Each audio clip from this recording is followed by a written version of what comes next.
right, guys, welcome to the podcast with Gabby and Louie and JD Crisp here at the Keller Williams Realty Center and the Rob Crop team. We're here just trying to put together a little podcast where we're going to talk a lot about real estate, a lot about what's going on in the world and how that's going to impact real estate. And hopefully you learn a thing or two and maybe even have a laugh or two. And we'll get this thing rolling, or 3 or 4 or 5 or 6. So, Louie, why don't you tell us a little bit about yourself? Who are you, and when did you get into real estate? Wow. Well, my name's Louie Namick, and I was in the medical field for about 29 years. And I worked in radiology and retired from radiology. And at my wife's whim, I became a real estate agent. Okay. I took some time off work, studied for my exams, passed the first time, and been almost 3 years now that I've been in real estate with Keller Williams and the Rob Crop team. Yeah, because I hadn't just started in real estate. I had already been in real estate for a couple of years, but when I started at the team, you had kind of just started and were getting your feet wet, and now you're like crazy successful, been killing it, pretty much progressing every year and doing big things. What attracted you about real estate? I knew you were in the medical field. What made you say, you know what, real estate's where I'm going to go next? Well, I was in the business of helping people. In the medical field, that's what you do. Right. And my wife always thought that I had the personality to go into real estate and do well. So I gave it a shot, and I found out that I'm still in the business of helping people. Yeah. Except in a different way. And I absolutely love helping people find their dream homes, especially first-time home buyers. Yeah. Young buyers who are just seeking out their first home. It's a really delight to see them get their goals accomplished. Yeah, absolutely. Finding their dream home. So somebody once told me, they said that it's more than a home. You know, when you're helping somebody find their first home, it's more than a home. It's actually the backdrop to their life. And ever since somebody said that to me, I was like, man, that's like actually a pretty good perspective to have, because really, I mean, although they might not be there forever, I mean, for the next foreseeable future, you know, most people are either, you know, downsizing, upsizing, or their families, you know, moving away, or they're gaining family members. And it's always like this huge transitional moment in their life when they're using us and helping, you know, we're helping them find that home. And I think it's definitely rewarding. I could see both of your career choices being pretty rewarding. But definitely this one is probably a little bit more on your terms. Absolutely. I'm more on my terms. Every morning I wake up and I have to pitch myself. It's going on 3 years. I still wake up every morning feeling so very blessed. I have a career that I can call my own hours, help people, and just do well. That's awesome. Well, I'm really happy to have you on the team, and I'm glad that you're here with us. I've been one of your number one cheerleaders, especially since you got in the game, and I'm just so happy to see how great you're doing. You're doing better than people that have been in the industry for a really long time, so that's awesome to see. Gabby, tell us a little bit about yourself. So my name is Gabby Robinson. I have been in real estate going on 3 years, but under the crop team, it'll be 2 years in May. Oh, good job. Wise choice. Yeah. Before that, I was also in the medical field, and then I was also in insurance. And both of those were just like kind of like Louie said, helping people. But I think for me, real estate was being able to help people in a different capacity. Like you're still able to serve others. And so for me, that kind of made me want to, make the switch. You're it sounds like you're doing a little bit of everything, though. You got the, you said, you did the medical field, a little bit of insurance. Are you still doing insurance, or? I am still doing insurance. Look at you, all over the place. Full-time claims adjuster, yep. This girl just finally calmed down after like a 2-month fireball of deals. I mean, every time we talk to her, just to give everybody a little perspective, when we have our weekly team meetings on Tuesdays at the office, we get together and we like to share our wins and talk about what's going on in the market, how we can better help our clients. We go over some market data. And then, we focus on the wins that each other, are having to kind of give a little boost or excitement and kind of reassurance that we're on the right path to some of the other agents that maybe are having a slump or whatever. But it's always good to celebrate those wins and Gabby was on a tear for a couple weeks where her head was like spinning 360, 100 miles an hour. And every time she came in on Tuesday when we were sharing her wins, I almost wanted to cut her off because she was like, I got 4 offers accepted this weekend, 3 listings, and a 2-point-something million. I'm like, what is going on? So, but definitely super exciting to see her as well. And she's been absolutely killing it. And she's now the top agent on our team. for sure. And she's a hustler. So I would attribute, she doesn't stop, which is why she, like, you know, I think right now we're in the middle of a mental health break. So, but we all need those from time to time. So For sure. my name's JD, and I got into real estate a little over, I think I'm going into my 6th year now.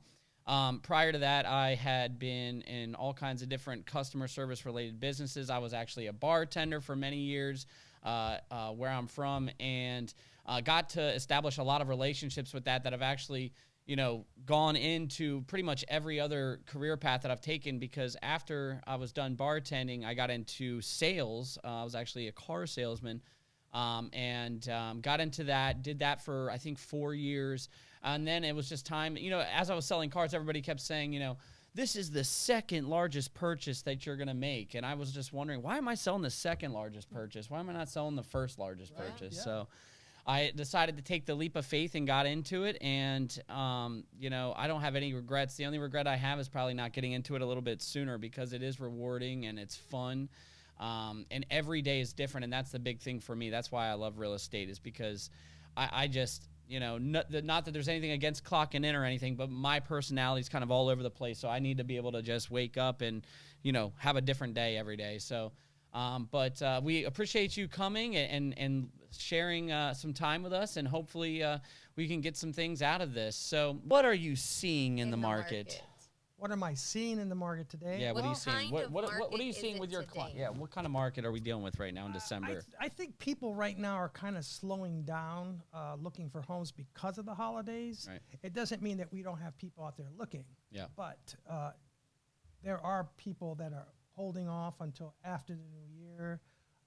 It's kind of a seasonal thing with real estate. It always happens around December, January. People slow down, and then it picks back up in the spring. Yeah. But there are still people looking for homes and having to sell in our market here in the DMV. Right. Yeah, it's definitely with the I-270 corridor and all the government jobs here. And I mean, we really are one of the most resilient and best real estate markets in the entire country, honestly. And so it's a privilege to be here. One of the things that I've kind of noticed too, and this is for me, I was just talking to Rob actually about one of my listings that's over in Hagerstown. Beautiful house, absolutely impeccable. The clients took really great care of it. It was only built in 2019, so it's a super new looking house. One of the benefits to it is obviously, you know, you have that new construction feel without having to wait, you know, 7-8 months or whatever for it to be done. But that being said, I would say, I don't want to say it's in the highest price point, but it's not necessarily a first time home buyers type of home. Yeah. It's $465, and I think it's priced exactly where it needs to be. And it's one of the listings that I thought would just sell immediately, super quick. And for some reason it's hanging out. And, you know, so I think of what we just talked about doing is we're going to take it off the market, put it back on in the first of the year, and hopefully get a little bit of that bump from the third-party websites going back up into rotation, being first on everybody's scrolling, you know, list. So, but yeah, I'm feeling a little bit of a lull, I would say. Yeah, and the average day on market today is probably around 28 days. Yeah. But it can go up to 54 days. Right. Absolutely. So if anybody's going to list their home now, you have to advise them of that. That it can take a little bit longer. Yeah, it could take a little longer to sell. Well, like we were just saying, it's like almost like you want to find out from the person who's interested in selling. It's like, hey, do you have to sell right now? Like, do you really have to? Because if you do, we can do it. If you don't have to, and you want to squeeze out that last bit of lemon juice out of the house, you know, maybe wait till after the new year. I think that would probably be right. best. That would be really good advice for clients right now who are looking to sell their house. Yeah. The spring market's right around the corner, and that's Not to mention that we just got through an election. Yeah. And the word is that the interest rates may go down in the first or second quarter of the new year. And that's an interesting thing about the interest rates, right? Because we obviously have a ton of partnerships with a bunch of different lenders, and so we're getting their perspectives throughout the year and everything. And earlier in the year, probably around spring, we were anticipating that by around now, we might be in the mid fives. Mm-hmm. And we are so far away from the mid fives, it's not funny. We're probably, right around sevens right now, or like low sevens, high sixes? Mm-hmm. Yes. Yeah. High sixes, low sevens. Yeah. And, so the joke is, if anybody ever tells you they know what's going to happen with the interest rates, they're lying. Yeah, nobody has a crystal ball. But another thing too, and I'm always telling my clients, a lot of people look a lot on the interest rate, but you know how Rob says, it's like, what is it? It's like date the interest rate. How does he say it? It's like marry the house. Marry the mortgage. Marry the home, date the rate. Date the rate, yeah. Yes. And that's the thing too. I think a lot of people, like a lot of buyers, are standing by waiting for the interest rates to drop, but they don't realize that when the interest rates drop, it's going to be like COVID all over again, where you have like 10 bids on one house and everyone's overbidding for the same house, That's a great point. And that's exactly what, if you think, all right, so you said, to bring back to your point, you said something about back in the COVID days. So everybody, if you were shopping for a home back in COVID, the rates came down, they were around 2%, okay, so the money to borrow was extremely cheap. And what that does is it brings any prospective buyer that has maybe been teetering on the fence or thinking about buying, now they're all coming out because it's affordable. The homes are at the highest that they've ever been, right? So when the money to borrow, the rate is that low, it makes even an expensive house a little bit more feasible. And the challenge is now, obviously, is that the rates are higher now. And a lot of people will say, well, it's still not as high as it was 10 years ago. Well, yeah, 10 years ago, homes weren't, 25%, the growth that we've had over the last. It's all in perspective, right? Right. I mean, people now think that because the interest rates were at 2 and 3%, now they're really high. Yeah. But when once upon a time, it was like 14, 15%. Yeah. But houses were like 3 peanuts and a paperclip back then. So my parents, when they first bought their first home, their interest rate was 18%. Oh my gosh. So put that into perspective. That's insane. Right. I don't think that you and I are ever going to see interest rates in our lifetime back at 2 or 3%. Yeah, I think that was a little bit of an overcorrection. I don't even, it just seemed a little crazy when that happened. And that's what we're talking about happening now, right? So we're just talking about these buyers that are, hey, we want to wait till the interest rates come down. Absolutely. I totally understand that. Here's the thing. Just consider this, okay? If they do come down, another wave of buyers enters the market, and now you may be borrowing at a cheaper rate, but now you're competing against more buyers. And what happens when that happens, right? Bidding wars. Bidding wars. Okay. And not only bidding wars, it's going to drive up the competition to the point where home prices are going to go up. Yeah. Home prices are going to go up. It's going to be harder to get your home inspections. It's going to be harder to guarantee the appraisal. There's things that are going to happen, if that were to occur. So, but either way, we're going to be ready for whatever's going to happen. And honestly, but it's funny, we talk about waiting, right? So I had this chart that I was using for a while, and I was showing all my buyers, and it would say, it was like a graph of the median purchase price in Frederick County and in Washington County over the last 10 years. And I would be like, well, look at the guy in 2019 who said he wanted to wait until 2021. Just that 2 years, he's paying anywhere between 13 to 14%, probably more than what he would have paid 2 years prior. Exactly. And it's kind of, buying a home is kind of like having a kid. All right, listen, like they always tell you, oh, you're going to plan it, you're going to do all this stuff. You're almost never ready. Like you're never ready to buy. You just have the kid and then you get ready, right? Mm-hmm. So it's like buying the house, you can think about it, but really that's where it comes down to that pre-approval.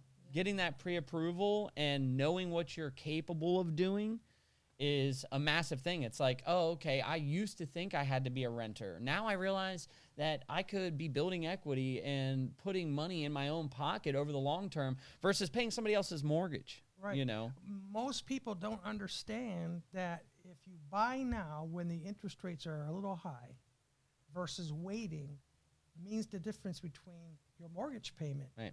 If you buy when the home prices continue to go up and the prices go down, you can't bring down the price of your mortgage monthly. Yeah. But if you buy now, you can always refinance when those interest rates come down, and therefore your mortgage will be a lot lower. Yeah, absolutely. Let's say the rates come down, right? Everybody goes crazy and they start buying, and it makes it so difficult for people. That's kind of discouraging. You know what I mean? And I've seen people go out and they burn out and they've placed like 5 offers. They're putting their best foot forward over and over and over again.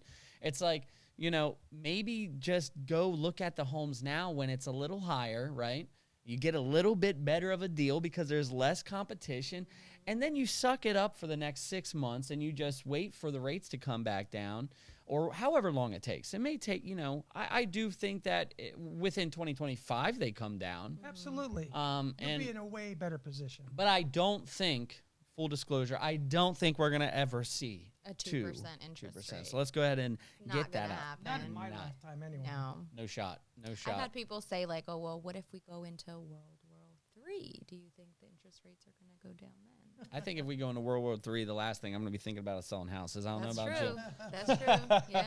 As much as I love it. What do you have to say? A huge thing that I'm always hearing is it's too expensive to buy a house. I don't have enough money to buy a house. How would you respond to a buyer who says, I don't have money for down payment? I would say if the question was, the initial question is I don't have enough money to buy. Correct. I would say, how do you know? Because I've had people that said that they couldn't buy, and I've gotten them into multiple first-time home buyer programs. Yeah. One of the ones that's a big one here in Maryland is the Maryland Mortgage Program. I believe they give you up to 3% towards your closing costs, which is great. And sometimes you can actually pair that with even a more local program, like, for example, FHLB. Yeah. That's a grant. Yeah, Yep. You can pair both of those. And that's a good point, because I had a buyer who, the reason I brought that up, I had a buyer who she thought, like, she couldn't buy a house. She was like, realistically, I'm not going to buy a house for another 3 years. And then so I had her reach out to one of our lenders to get pre-approved. Turns out she was able to get the Maryland Mortgage Program, and she was able to get the FHLB grant. Oh, so wow. she came out of pocket, I think, like $100 or some That's crazy number. Awesome. It's like, what she thought that, was impossible, with all the programs that are available, like she was able to get into her first home. People just don't know what they don't know. So it's imperative as a realtor that you guide your client. Yeah. One of the first things that I tell my customers, the first thing you have to do when you're initially starting to purchase a home, you got to speak with a lender. You got to know what you're able to afford. Like you said, most people don't know what they can afford. And see, some people are like, well, I'm not that ready yet. But it's like, trust me, taking that first leap and getting that pre-approval really will open your eyes as to what's possible. See, you can't make a decision without the information, right? So you need the information. Once you have the information, maybe it is not the right time to buy, right, for you. Maybe you do need to save up a little bit more, or maybe kind of adjust your expectations and whatnot. But you're not going to know until you see it on black and white paper telling you that you can do this or can't do this. Yeah, so as she was saying, there's different programs that you can put together that you can stack on top of one another. And then also, there's other things. It's like, hey. Seller assistance. You can get seller to pay all closing costs. Yep. And Gabby, how do you, let's say that you have a client, right, that needs some closing help. They're already in with a couple of programs, so they're getting assistance there, but they still need additional. How do you go about finding the right house for them? What are some of the things you do? So I usually will look at houses that have been on the market for some time. And then, if my client likes one of those houses, typically it's easier to get the seller to pay all closing costs on a house that's been sitting on the market for a kind of a while, because they don't have other offers. So chances are you're going to get that seller to accept an offer willing to pay closing costs. There are couple of new builders out there also. As well, yes. Yeah. New builders. New builders, if you go with their lender, they'll offer closing cost assistance. So and sometimes breaks on the interest rate too. Absolutely. Incentivized rates. No, that's a great point, Gabby. And that's what I was hoping you were going to say, because, and some people would say, well, I don't want to find a house that's been sitting on the market, but sometimes you can find a gem that's been sitting there. It's just overpriced. I actually had a client recently who he didn't want to see anything that was on the market more than 5 days. And he was like, if it's been sitting, that means something's wrong with it. But chances are maybe the layout was just something that another buyer didn't like, or maybe the schools that they didn't want. So basically you have a client that's asking to pay for more pay more that's money. asking to be in a bidding war. But at the same time, this client also doesn't want to ask over asking price. It's like, come on, like you have to like weigh your options and see what's going to make more sense for you, because that's just doesn't make any sense. Right. No, totally. And we talk about expectations all the time, you know, with different clients and setting those expectations. And that's one of the things I try to tell people up front. Like when we get together, it's like, hey, this is going to be a journey. You're going to look at some houses. You're going to probably really love one, but let's just go ahead and, you know, unless we're really lucky, you normally don't get the first one. I just the other day had one where they got the first one, but that doesn't happen that often. It does not happen very often. Yeah. I think it happened to me, twice in my career. Yeah. I'll say it's happened to me a lot, but they're not all like that. I will say they're not all like that. I've gotten some lucky ones where we see one house. I'm more so talking about the ones, I'm talking about where it's like a high amount of offers, huge bidding war, 10 offers. Well, yeah. I'm not talking about you going down and showing a house at 30, been on the market wait, for 30 days and you got your first offer. I've won some bidding wars because You won some we bidding had wars? strong offers. Well, all right, so that leads me into the next thing, okay? So why don't we talk about what it takes to write a strong offer? What are you advising your clients to do? Say your clients found a perfect home, okay? And you call the listing agent. The listing agent says, look, we got 6 offers, deadlines in 2 days. We're expecting even more offers. You know, put your best foot forward. You know, sometimes these listing agents don't really give you any information. They're just highest and best now. It's like, oh my gosh, get off your high horse. And then they put a deadline. You know what's that? Let's take a second and talk. This is for the agents out there, okay? Listing agents.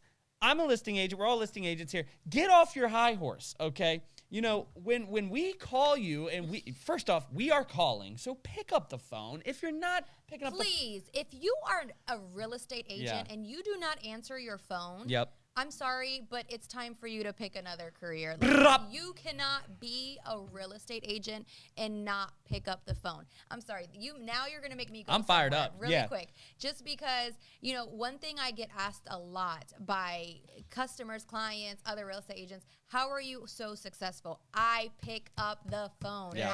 I pick up the phone. I answer. You text me. I'm answering. Even if I'm not available at that second, I will let you know, hey, I'm doing this. Even if she's call at you. Olive Garden. Even if I'm in Dubai. Do you remember that deal I That's had? true, yeah. I was in Dubai earlier this year working on a $1.3 million contract. My buyer knew that I was on vacation, but guess what? He was calling me at 3 a.m. and I was answering the phone. Another person, maybe another agent will say, oh no, you know, work-life balance. Yes, to a certain point, but at the same time, you hired me as your agent and I'm here to serve you. And if that means I get a little uncomfortable, then I have to do what I have to do to make the deal go through. Facts. I cannot agree with you more. That is why I became top agent on my team. Yep. I answer the phone. If it's a real estate agent, if it's a client, I answer my phone and I answer messages all the time. Yeah. And for those watching, you'd be surprised. Maybe you wouldn't be surprised on how many agents don't pick up their phones. It's okay? crazy. And I've had customers come and they'll be like, hey, I fired my last agent because they never answered any questions that I had. They never answered the phone. They never texted me, or they'll send me an email like 3 weeks later. Yeah. No, that's people are wondering, how often does this happen? I tell you how a often. lot. Yes. It just happened to me yesterday. Wow.